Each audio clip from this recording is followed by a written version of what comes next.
All right. Good evening. Welcome to the City of River Falls Municipal Utility Advisory Board meeting for Monday, October 20th, 2025. Could we stand for the Pledge of Allegiance?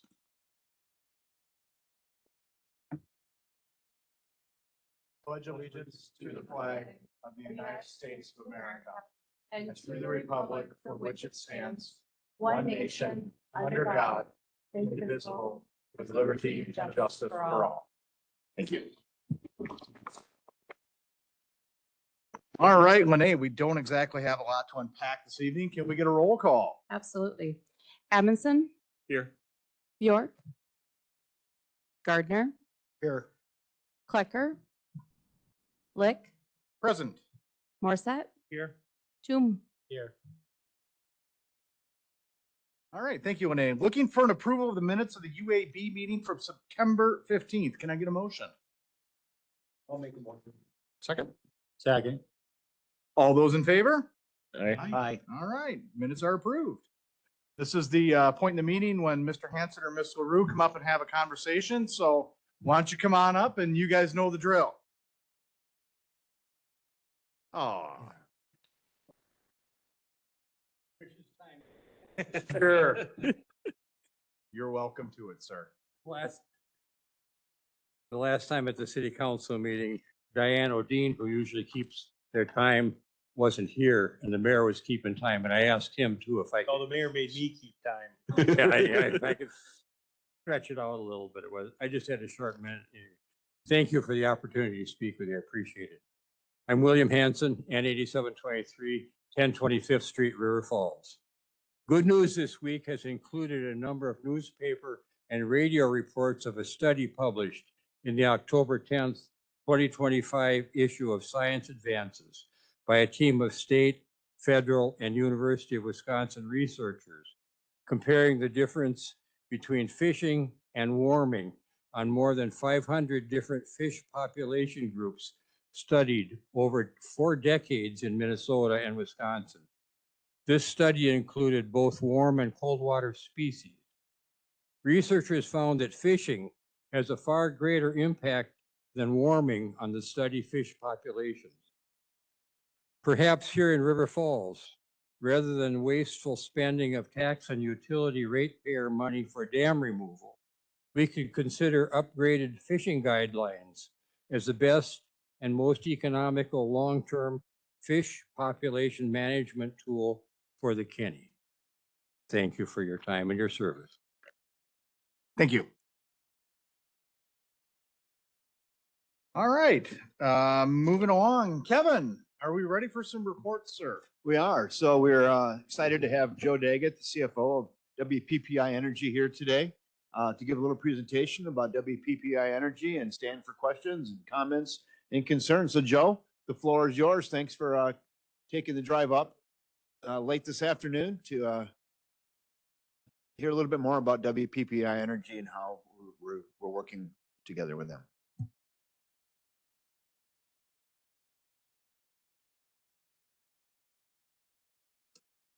All right. Well, thank you again. My name's Joe Daggett. Appreciate the introduction, Kevin. I'm the CFO at WPPI Energy, and I'm really happy to be here tonight on behalf of the city's wholesale power supplier. I want to thank Kevin, Lene, and the staff, as well as the UAB for the opportunity to join you tonight.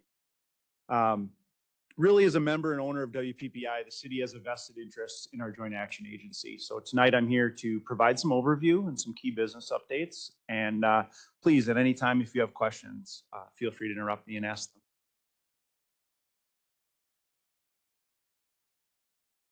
So I'd like to start out first with our mission and vision.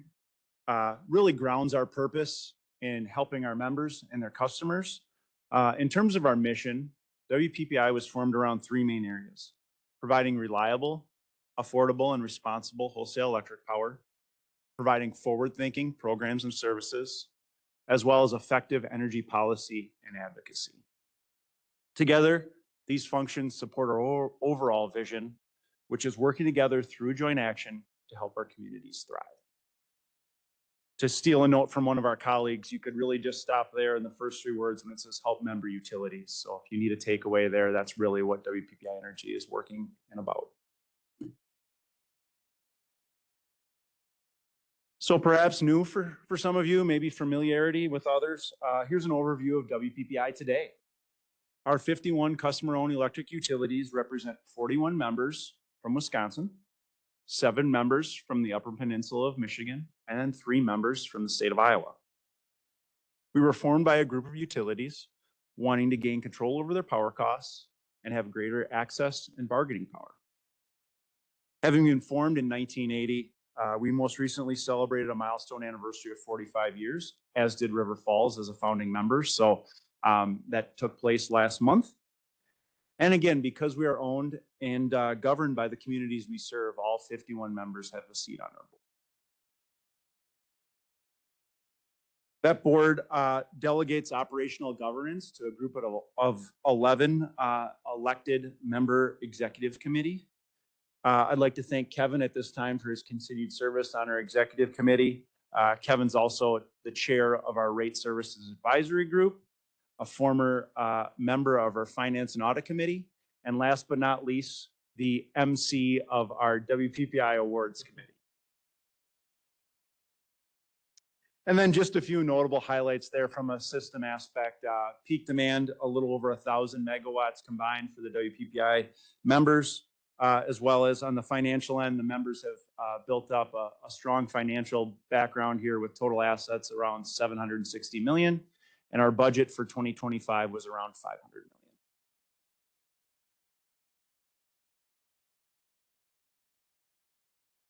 So as we work to carry out that mission and vision, we are guided by a 5-year business plan, which is developed with significant input from our members.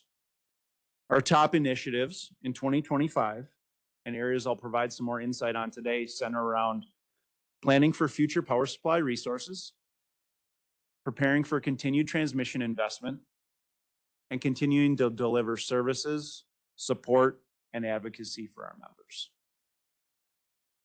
Of course, member satisfaction and engagement is the most important measure of WPPI's success. And we'll really look for that participation as we embark on our next 5-year plan here in 2026 that will cover years 2027 through 2031.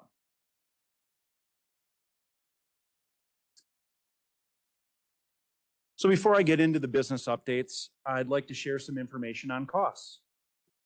This slide represents the stability and competitiveness in WPPI's average wholesale power costs. This is rooted in both the economies of scale that the members achieve together as a 1,000 megawatt combined system, as well as through a balanced and diversified power supply portfolio. You'll note the top line there is the average actual wholesale power cost to members, almost or nearly the same as it was a dozen years ago. And then below that, you can see that that other lightly blue line is when adjusted for inflation has actually gone down over this period. We know that keeping costs affordable and stable is important to your customers, as well as to your local economy. Providing your wholesale power is why WPPI was created, and that remains at the core of our mission.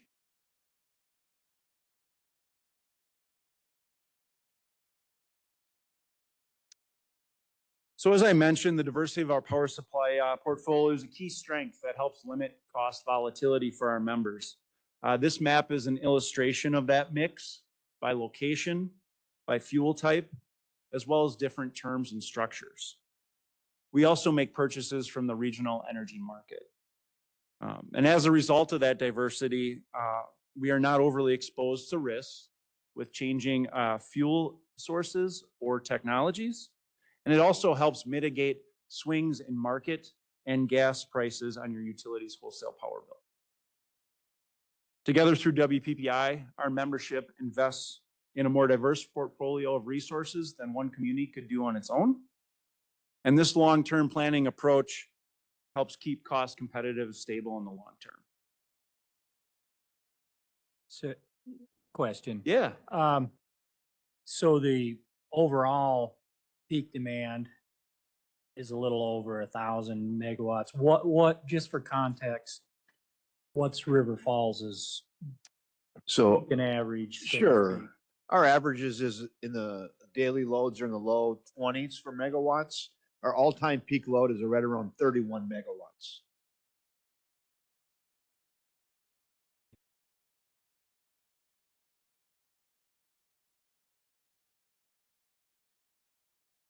So as we ready for the future, as with all utilities in the region, our resource portfolio will continue to evolve. We expect to replace approximately 400 megawatts of our generating capacity by around 2033. This need is driven by expiring purchase power agreements in both wind and nuclear. And over the same period, we also expect fuel switching at our coal generating plants, in which WPPI is a minority owner. So you may ask how we're preparing for this. We're doing it in several ways. Last year, we issued an RFP for new resources and continue to actively discuss and evaluate proposals. We're also evaluating potential extensions of purchase power agreements and then pursuing siting and a feasibility study in hopes of providing both optionality and flexibility in a self-build resource for WPPI. Joe, it might be a good time just to discuss, we talk about long-term agreements with the communities that you serve. Somebody might ask, why is it important that we have long-term agreements and we keep needing to extend these agreements? There's still 20 years left on them, and talk about how it relates to power supply contracts. Yeah, no, that's a great setup there, Kevin. And I think a couple things. One is, in general, these are very capital intensive, long-term resources. So you're planning out multiple decades. The other part, which is a little closer to me in the finance area, is how do you pay for that capital?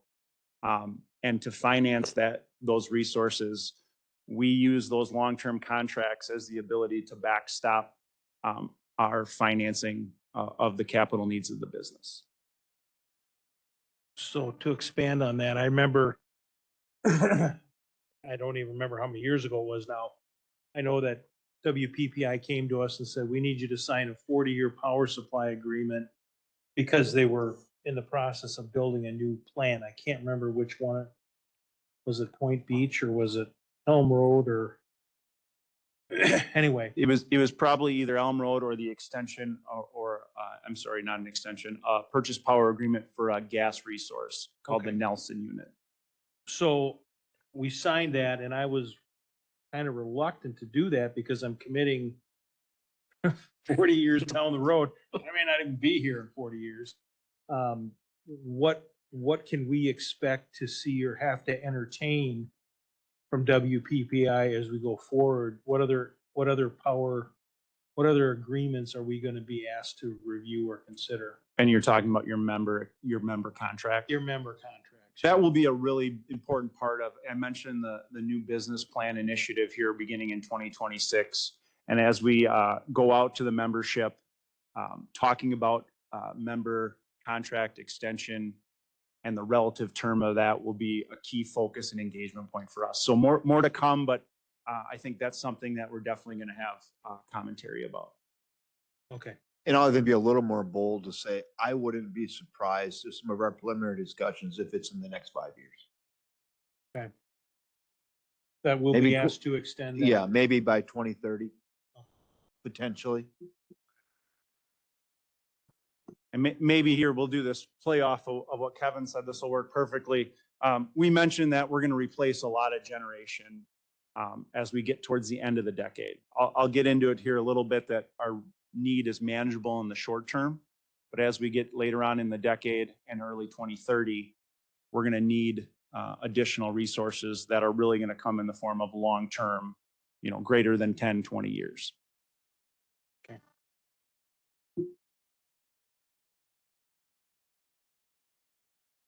So I think the takeaway here is we're doing a lot of current work to prepare, but we also know that this is a significant effort and we're well positioned for continued success.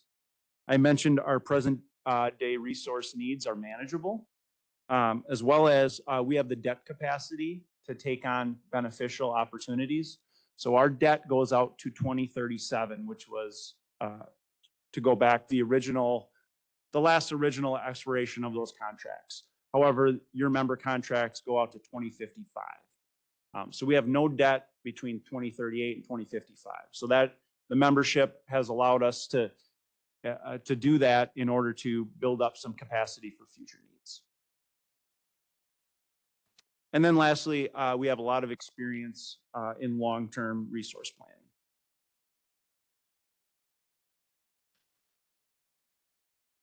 Shifting a little bit to the transmission side, given the industry operates on a reliability imperative, we're seeing transmission infrastructure set to grow significantly over the next decade. We're seeing this as it accommodates an evolving and new generation mix, growing electric demand, as well as a combination of asset renewals, new load and generation interconnections, as well as regional long-term planning efficiencies.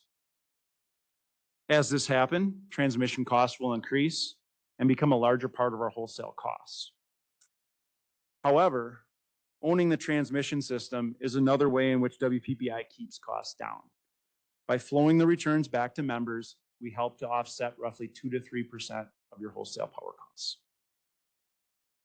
Our investments include both direct ownership in specific project lines, large-scale regional transmission, as well as WPPI's 6.7% equity investment in American Transmission Company, or commonly known as ATC.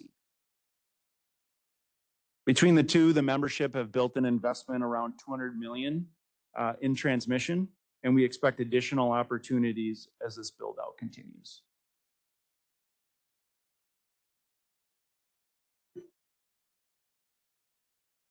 And then in terms of an update around services, support, outreach, and advocacy, beginning first with data center inquiries. We're helping our members respond to data center inquiries on a regular basis. And as part of those efforts, we continue to evaluate considerations with the goal of protecting the benefit of the local utility, its customers, and the WPPI membership overall. There's also industry concepts out there that we think could facilitate the goal and structure that WPPI and a member could pursue. In terms of business technology developments, we've implemented an outage management system geared towards small and medium-sized utilities, as well as launched a shared service to which members can subscribe to GIS support similar to the shared meter tech service. We continue to build our technology suite of services, but our core remains customer billing and information, advanced metering services, and an online portal for utility customers. In terms of community outreach, last year the board approved a significant increase in the pool of dollars each member can deploy towards local customer service and branding of the utility in its community. For River Falls, this means roughly $40,000, which is about a 70% increase from last year. And then lastly, on the energy policy advocacy side, we continue to help advocate on energy policy issues that are important to both public power members and our joint action model, primarily the preservation of tax-exempt municipal bonds and funding critical infrastructure and operations. And that brings me to the end of my prepared remarks, so happy to take any questions. I just think it'd be maybe a good time to acknowledge Jenna Willie, our energy services rep here today, as we get into some of these Power to Thrive. Jenna helps us out a couple days a week. We share her with New Richmond, and she is here doing a lot of the legwork with our large power customers and a lot of our energy services programs. So thank you, Jenna, for all you do. Oh, yeah, see, I wasn't expecting that. This may be a better question for Jenna, but I'll ask you, Joe, anyway. So if our peak is 1,050 megawatts on average, I understand that's the peak, so that's kind of a high point. How often are we putting excess energy into the regional pool, and how often are we taking from that pool? Is it a I would imagine it varies by day. I get it, but is it, 50-50? Are we 30-40, I'd say 30-60? roughly purchasing on a net basis on average around 10% plus or minus a few percentage Okay, points. so we're buyer Yep. for about 10%. Yep. Okay. And another way to think about that is we're ultimately hedged 80 to 90% of our load. Sure. It's another Yeah. way to. With, thanks for making the trip up here to River Falls. Yeah. With the retiring of the generation over the next, how many years then you guys are looking at new sources? Are we looking at more renewables or dispatchable, knowing that our peak loads, the time of day isn't necessarily matching up with renewables? I guess sort of what's the strategy as you're moving forward, trying to find new sources? Yeah, I'd say the strategy is really an all of the above approach. You're going to need all those different resources. The analogy in my head is I'm a sports person, right? So if you think of a baseball team, not everyone's a shortstop, not everyone's a pitcher. You need different utility and competencies out of your team. No different than maybe you have a bullpen that comes in the peak time, or you have a base load plant. So, you've really hit on where the evolving grid is going in terms of more renewables, more solar, but yet the ability to press a button with fuel on demand to meet other peaks and other needs. So it's really an all above the approach, and WPPI is looking through all those qualities. Thank you. I want to keep up with your sports analogy. As we found out with the Brewers and Dodgers, that base load starting pitcher is very important sometimes. And then we go, boy, that was nice if you're a Dodgers fan. I knew you'd appreciate that analogy, Kevin.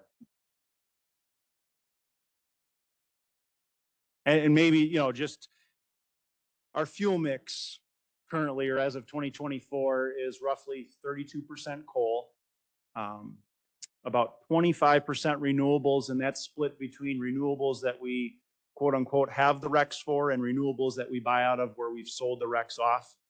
And then probably equally about 20% natural gas and 20% nuclear. So it fits in the diversity, it fits in the all the above, but just for relative reference there. Looking at micro. We have not engaged in too many talks around that, and there continues to seem like every day you read the news and more is coming out in regards to changing technology, innovative technology. Certainly something we haven't looked at in great detail yet, but look for innovative solutions as well as that's where the transmission piece comes in too, to be able to more easily move electrons around, take renewable resources and move them in and that sort of thing. And we've been having a lot of discussions at the executive level, WPPI, about, all the charts we've seen about the continued load growth in the United States of America and around the world, combined with the retiring of a lot of plants, and it's creating quite a delta in what is the future. How are you going to be able to produce that stable base load with low emissions? And you read the news stories, but there's a lot of leaning towards nuclear, but that takes a while as well. So continued load growth, we know it's coming. Transmission seems to be a bottleneck, which we're investing in. And then what is the future? How much you want to spend and keep prices stable, but yet provide that stable base load energy. It's a little bit of a balancing act. How many transmission lines do we have currently coming into the state? Do you know that answer? I do remember not when know that ATC offhand. Started their whole big thing, it was 4. And other states. it's like 6. ATC's got roughly 10,000 miles of line that they have built or manage. Okay. And that's roughly the eastern half of the state. Okay. Kind of precautions are taken.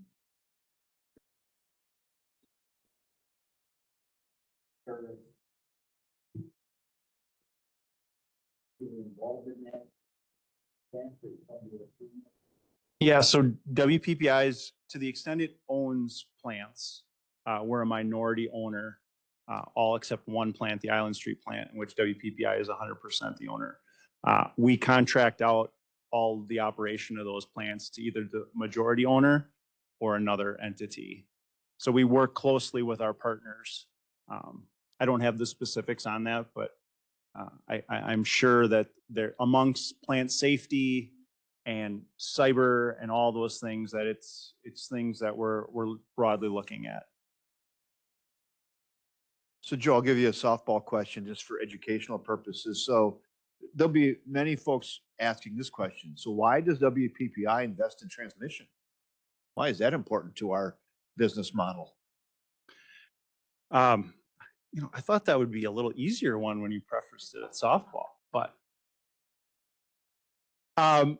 I'd say multiple reasons. One is, as we went, if you remember the map on that previous slide that shows resources are not always connected right next to load.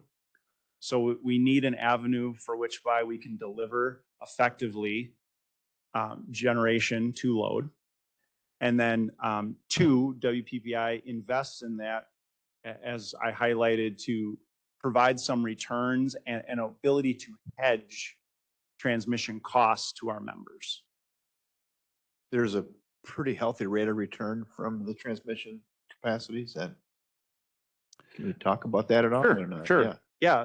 Currently the return on investment is at the federal level. Level is about 10.48%. That's the answer.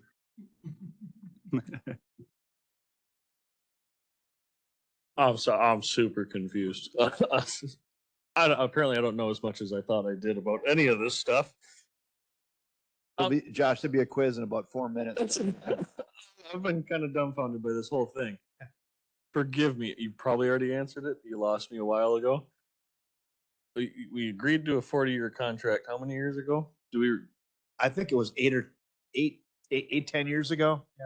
So why are we asking for additional years too? Like I literally know nothing about this topic, so I'm super confused. So what happens is WPPI has to go out and secure generation, either build a power plant or secure long-term contracts with somebody. Yeah. So they're going to go out and try to get a 30 to 35-year contract to build a plant or bond or whatever, but they need all the membership to have an agreement in place that goes to at least that length of time so they can borrow the money. So that having all 51 members to have a contract that goes beyond the bonding time. So you want to go take All out a loan. 51 people do it. Right. Yeah. So you need to take out these long-term borrows. Yep.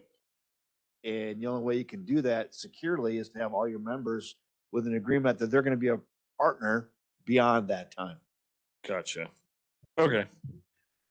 And I'd have to really test my memory here.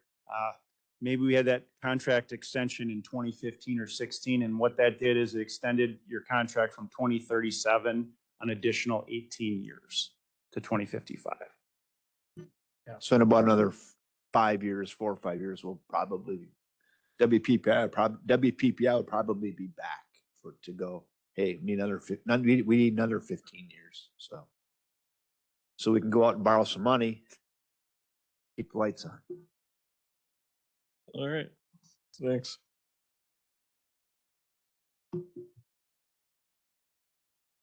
This is a fun topic that, again, everybody just takes for granted, right? There, you flip the lights in behind the scenes.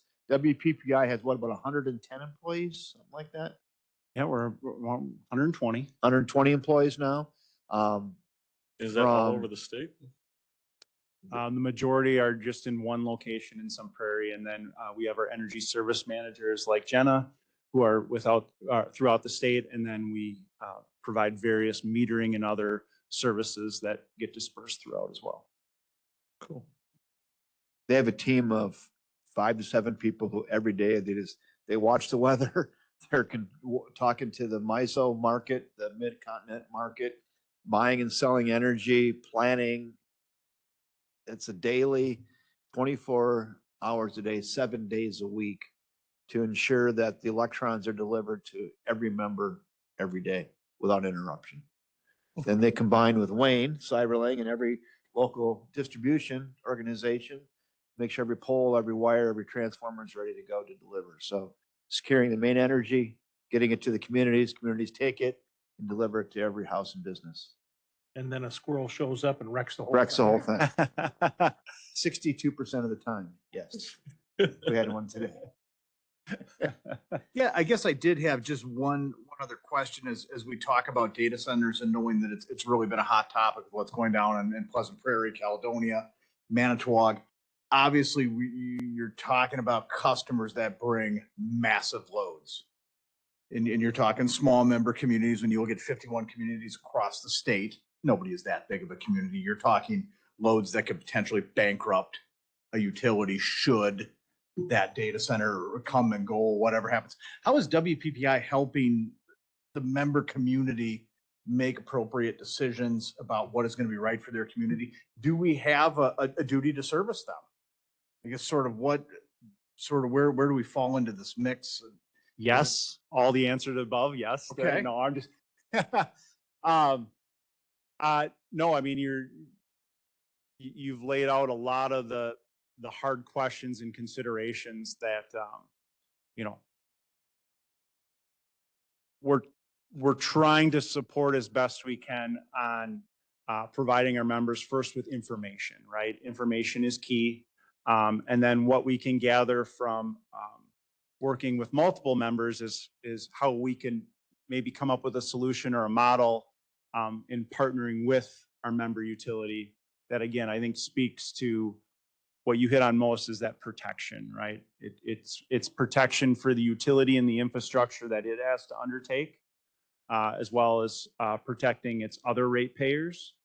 And then in terms of WPPI, you noted rightfully so that we're just over 1,000 megawatts, and you could see a data center that is well in excess or around the same size as our entire 51 member system. Thank you. It just, as I look at that, it's just such an opportunity, but it's a real, for lack of a better term, it's a real spicy meatball, you know, all in the same thing. So it's, I've kind of looked into How do we some of manage these, it? and in the banking industry that I'm in, you know, it's a question that's come up, and there's a bunch of articles and financial magazines and so forth. It appears that these member communities that get a data center, I looked at some in Virginia, around DC is where a bunch of them are. I believe they get either a letter of credit or the data center posts cash for 1 month equivalent of what their bill's gonna be, so that the community doesn't go bankrupt if they don't pay their bill or close their doors. You got 1 month to wind her down and take the cash and pay the bill, and they're done.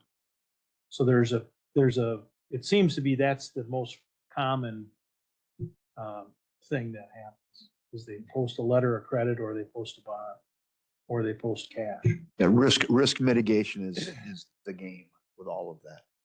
So are the utilities able to have a different rate for these large customers, or are they able to ask for the impact fee of that it's, if it doubles or triples the power requirements? I mean, we do that for a lot of other things, water meters and stuff. We have impact fees.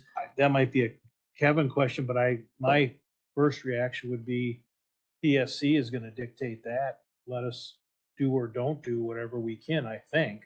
I don't know, Kevin. Right, and there has been, what's the one in Plains? What's the Plains one? What's it called down there where they're gonna make the screens and then the Yep. Foxconn Oh. site. What is the name of that area? Pleasant Prairie, not Plains. Pleasant Prairie, that group down there, they have filed a tariff with the PSC already, that group down there. So they're kind of the first ones into the fire with that. So there'll be a whole separate tariff for that facility there. You know, one could argue it's gonna put a huge strain on the whole system. Like I said, 1,000 megawatts, and you get a Pleasant Prairie that's probably about the same. in one spot. So that would probably stabilize and lower rates for people in that immediate area, but it puts a strain on the whole grid. That's more transmission that has to be built, another power plant that has to be built. So you probably pay for that in the transmission and the generation, I would guess. But yeah, they'll have their own tariff. And the concept there really looks at providing a dedicated generation resource to that customer. As a way, Kevin said, to mitigate some risk. Yeah, risk mitigation. I think about, in the old days, paper mills, all these communities that had paper mills did really well until the paper mill went away. So they're right.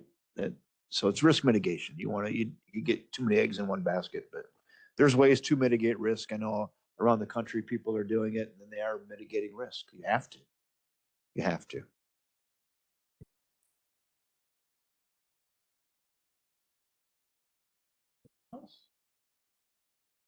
Well, thank you so much. Well, again, appreciate the time and thank you. Joe, thank you very much. And Appreciate you congrats on coming out. 125 years, by the way. Thank you. I would say 125 years, a business model that must work. All right, so you got some more reports, Kevin? Yeah, I have a couple things. We could go over the financial report quickly. So after last month, when I had to give you the abbreviated report because it was incomplete, I talked to Josh, our finance director, a little bit. And really the only way to give you a report that is reflecting really where we're at is to get a report that goes back about 6 weeks. So we have the August report, which the numbers are in, is a better way to say it. When we try to get it up to date, it just is incomplete because there's still invoices out. We haven't paid the power bill yet, or we paid the power bill and haven't got the receipts in. So let's look at the year to date, and we're going to go back to the August. The first one is electric. What's page 15? And then I'll go to the bottom of page 17 to show that for the electric, it looks like a negative number, but negative in accounting is good. So that means we're actually $286,950 in the plus as of the end of August for the electric utility. So that is good. And then if you continue to go on to page 18, we start the water, and those are all of our expenses and income. You can see there we're 206,000 and plus for water, which is good. Then the next ones you're going to get to wastewater, and then wastewater you're going to go, wait a minute, how are we 2,581,280? This is page 22. $2,581,287 in the negative. What is going on in wastewater? Well, if you go up a few lines from that, about 7 lines, you'll see the biosolids facility at a $2.7 million expense there. That is really, it shows up here, but it's really not in our budget. That was bonded for, so that won't be in the budgeted bottom line. So if you take that out, we're plus 178,775 for wastewater, which really is a more reflective number. So that the expense is showing up on the monthly report, but again, that's a bonded for activity. It won't be in the bottom line. So for all those 3 utilities, we're sitting good as the end of August, and we're kind of on track. Since you just brought up the biosolids plant, Yes. it sounds like that is starting to come together. It's Can you getting just give us exciting a down there, actually. second update on that? Yeah, it's getting exciting out the biosolids. We were a couple months behind schedule, but it's highly technical. You think it's just throwing a bunch of end product through the dryer and that's it. It's highly technical. The wiring down there is very, very sophisticated. Everything will be tied to SCADA operations. So I was watching the 3 electricians work on a panel on the dryer. I mean, it's just crazy the number of nodes and wires going. So they'll be able to run all of that from computers and iPads and phones and monitor all the sludge going through there. So they've tested the oil that's gone through the whole system. So that works. No leaks on that. Testing the screw press. The dryer's almost ready to test. So I would say by the end of October, may run our first batch through there. So we're getting really close to the finish line at the dryer. So things are- Budgetarily speaking, how are we feeling on that? Monetarily, I think we're still in line. I know Tim, I remember when we first bid this and Tim's like, there's no contingency. Right, which is a very, very, very good question, by the way. And we like, oh no, everything's just gonna be fine. So you don't know how many days I walked around with my fingers crossed, Tim, but we You're luckier than I have ever was I- on a project like that. right, we watched it pretty close and we're definitely on budget, and I'm not gonna say it's gonna come in under budget, but it may be slightly or right on budget. So it's gonna be within 1% either way. We feel pretty good about that. In our contract with, West Central, West Central goes through. end of the year. end of the So year. we'll be timing that pretty good, so. Let me see. So also, I think the very last page, well, maybe I go to page 24 first to focus on energy programs, incentives through October. We've brought $117,964 back into the community. So we're happy with that as we send out about 60. So that is always good. That's a lot of thanks to Jenna. So she works really, really hard on that. So to get that done. I know the very last page is always interesting. I think I shared this with Mr. Morissette and the city council already, but this is pretty fresh and hot off the press. Our fall cleanup numbers came in and we're 1,191 customers came through our fall cleanup. It continues to be a very popular event. And I think you can see by looking at the numbers, they're probably trending up slightly. People use it and I think it was pretty well run. We had a little bit of a traffic jam on the first Monday night. Other than that, it was smooth sailing. So Most wonderful time of the year. most of the spring and fall cleanup. It's the simple things in life. And then also too, on the second to last page, I want to repoint out, Mr. Morissette was featured. He won a community service award there in the middle picture on the second to last page, and graced by Jim Stewicki and Mike Peters, CEO and president of WPPI. And our very own Virgil Johnson there on the left, he won the Shining Star Award. And I think when I was emceeing that day, I said, Virgil, and he won the Shining Star Award, but he's really in a galaxy all alone. He's many, many years here with RFMU. Then we got the plaque for 125 years. That's on the wall outside my office, and we're very proud of that. 125 years of service to the community. So we had a successful public power week when they orchestrated in the parking lot across the street, along with Wayne and his people. We had the Look Up and Live trailer. We had free donuts and coffee and celebrated with the community public power week. So that was also fun and successful. So thank you. And Jenna up and quarterback that. So I think that's my main highlights, Chris. I don't have much else to share tonight. Hopefully you enjoyed the WPPI presentation. Your questions were great. And Joe's here for after the meeting if you want to still hit him up with anything else that you want to bring up. Anything else tonight? Does anybody have any announcements? Go ahead. I got a question for Kevin real Yeah. quick, if he knows. No I hate to problem. spring this on you. Disconnected I have the answer. disconnected 7 due to non-payment or lack of payment. Have we been able to turn any of those back on? Yes. So as of today, I saw Wendy at 5:05 and she was stressed out in there. She was still working on a couple payment arrangements. She said they were down to 3 Good. today. So 3, and all businesses are on and 3 discos. Okay. So that was at 5:05. I mean, we'd love it to be 0. All Right, people got to do is pick up the phone and Right. call us. right. We'd be Said happy the to last- come up with a plan. Said the last person had a bag of nickels and pennies. No, I'm just kidding. But no, we're down out of 7,500 customers. To get that down to 3, it's a lot of work by that front staff. They send out 700 letters. They make a ton of calls and follow-up calls and work with them at the front desk and payment arrangements. And they really work hard at that. And this is the last month, and then we go into the moratorium starting in November. So It sounds silly, but these are active accounts, not just vacant homes and stuff like active that. accounts. They're active Yes, accounts? Yep, yep. And I can vouch for that to say We take it seriously and we don't take any joy in disconnecting anybody. And everybody is disconnected has had ample opportunities to work with the front desk, so. Yeah, and Wayne and Virgil knocking on doors even, so trying to help that process. I know don't there's if I'd many answer the communities in door if WP Wayne knocked on my door. Yeah. And I'm not throwing anybody under the bus, but there's many communities in the WPPI membership that don't do 1/10 of what we do, and they just shut 70 off, so. We don't.